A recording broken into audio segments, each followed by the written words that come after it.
With only 12 days left of the January transfer window in Scotland, and for Rangers, it has been a fairly quiet one so far. In today's video, we will discuss some huge Rangers transfer news as a deal is set to be complete. There is so much to discuss in today's video.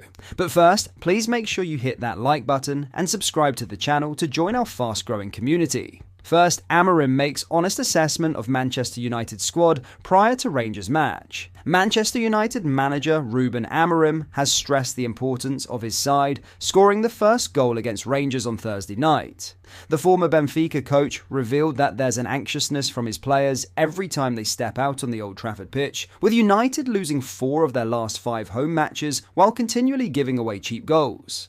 The Europa League clash provides both British clubs the opportunity to cement their place in the top 8 spots of the league phase, which would guarantee automatic qualification to the knockout stage. You have to look really hard to find a team of Manchester United players in 10 games that lose 7 games, and that is on me, Amorim stated. It's the same players doing worse with a new coach. That's my only concern in the moment. But I'm not taking anything from the players. What I'm saying is that we have to improve in the details, and I've explained that. We are too nervous with the ball, really anxious, and then it's really hard to recover, especially when you are at a massive club. We are more nervous playing at home, I think that is clear. I could say different things and say, no, we have the support of the fans. No, we are more nervous playing at home than away because we lost a lot of games, like 4 games in 5, so it's getting harder. But we can improve. I think if we don't suffer the first goal, like in the 4th minute, and I remember it's 4 minute, 10 minute, 15 minutes, and then it's really hard to calm down the team. The first thing in my mind is they cannot score. We need to score the first one. If we score the first one, then I think that will change, and we will play better at home in the beginning. So that's it. I think it's really clear for everybody that it's getting harder to play at Old Trafford. Manchester United defender Harry Maguire was then asked how it felt to hear his boss call the team nervous and what they can do as a collective to transition away from that accusation. We spoke about the first goal at Old Trafford. It's not teams coming to Old Trafford and opening us up and tactically breaking us down, the England centre-back explained. Anyone that was at the game against Brighton, it was a 50-50 game and could have gone either way, and we gave them a goal early on, which we knew we had to stop. We spoke about it in the pre-match. We have to stop giving away the first goal. The first goal against Nottingham Forest and Bournemouth were set plays. The first goal against Southampton was from a set play. These aren't things that are tactically a problem. These are things that you have to go into a game focused on and mentally ready to win a football match. Football matches are sometimes defined on small margins, and at the moment we aren't getting those because we aren't mentally focused enough to make them go our way. Now, Matondo is on the verge of leaving Rangers as he nears a loan move to Coventry City in the English Championship. The Welsh international has struggled for game time under Rangers boss Philippe Clement and has had a challenging season due to injury setbacks. Matondo, who was sidelined with a hamstring injury for a significant part of the campaign, has made just 8 appearances in all competitions for the Glasgow club this season, contributing 2 goals and 3 assists. Despite returning to fitness, the 23-year-old has found it difficult to secure a regular spot in the team, with Clement opting for other attacking options. His lack of playing time has led to Matondo seeking new opportunities, and he is now in talks to complete his loan move to Coventry City, where he hopes to regain form and secure more consistent minutes on the pitch. Matondo's imminent departure follows the recent transfer of fellow Rangers player Alex Lowry, who sealed a permanent move to Wycombe Wanderers in the English Championship. Lowry's move was part of Clement's ongoing efforts to reshape the Rangers squad, which may see several other players departing Ibrox in the coming weeks. The likes of Kieran Dowell, Cyril Dessers, and Adam Devine have also been linked with potential moves away from the club.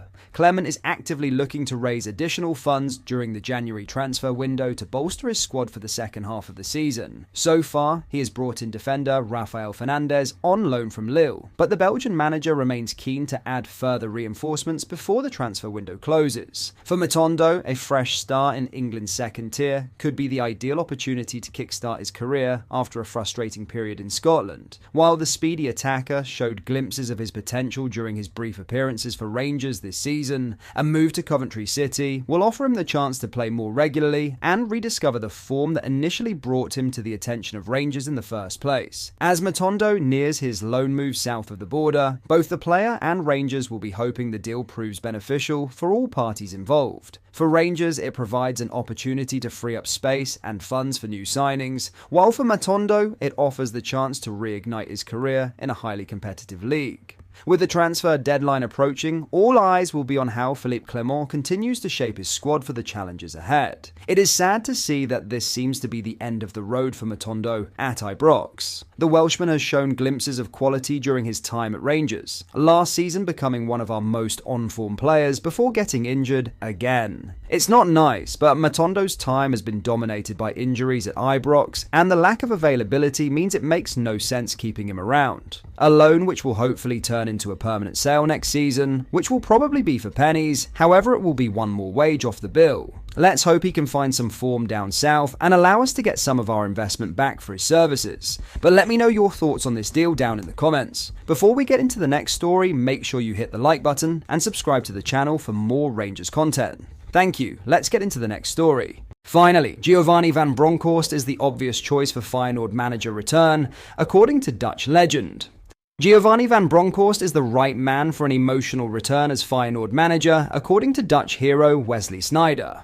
The ex-Rangers boss has been out of football since he was axed by Besiktas earlier this season. He had 2 spells as a player at Feyenoord and also managed the Rotterdam club and led them to a Dutch title and 3 national cups. Feyenoord looks set to axe manager Brian Prijsk after falling 10 points behind the leaders and dropping to 4th place. The Dane also lashed out at criticism of him after only drawing against Willem 2 at the weekend. He said, "You don't know what is happening on the pitch, during the training, or in the dressing room. You have no idea. You are not there. I am not doing this job for journalists' approval." And former Real Madrid, Inter Milan, and Ajax star Sneijder, who was capped 134 times by the Netherlands and is now a TV pundit, reckons a return for Feyenoord for Van Bronckhorst is the most likely solution. He said, "Gio is free again. I have no idea if he wants to go back to Feyenoord. It's very difficult to succeed as a manager in Turkey where he was last. But he did a fantastic job at Feyenoord the last time. He is the obvious choice." What do you make of Sneijder's comments? A huge compliment to receive from such an amazing player in his day. It shows how appreciated and respected Gio is as a manager. Gio is a man still loved by Rangers fans till this day. The historic Europa League run he took us on will never be forgotten, and it was unfortunate things didn't work out not long after that. A lot of fans still today cry out to bring Gio back to Ibrox and still believe the decision to sack him was the wrong decision, and a lot of fans would have him back in a heartbeat. Hopefully Gio can get this job, however, and find some more success in his management career. We wish him all the best. Let me know your thoughts on this down below. Also, let me know your thoughts on whether you take Gio back at Ibrox. It would be interesting to see your opinions. But that is all for today. Thank you for watching today's video. I hope you did enjoy. If you did enjoy, make sure you drop a like on the video and subscribe to the channel for more Rangers content. Also, put your thoughts on the stories in today's video down in the comments. Thank you. I'll see you in the next video.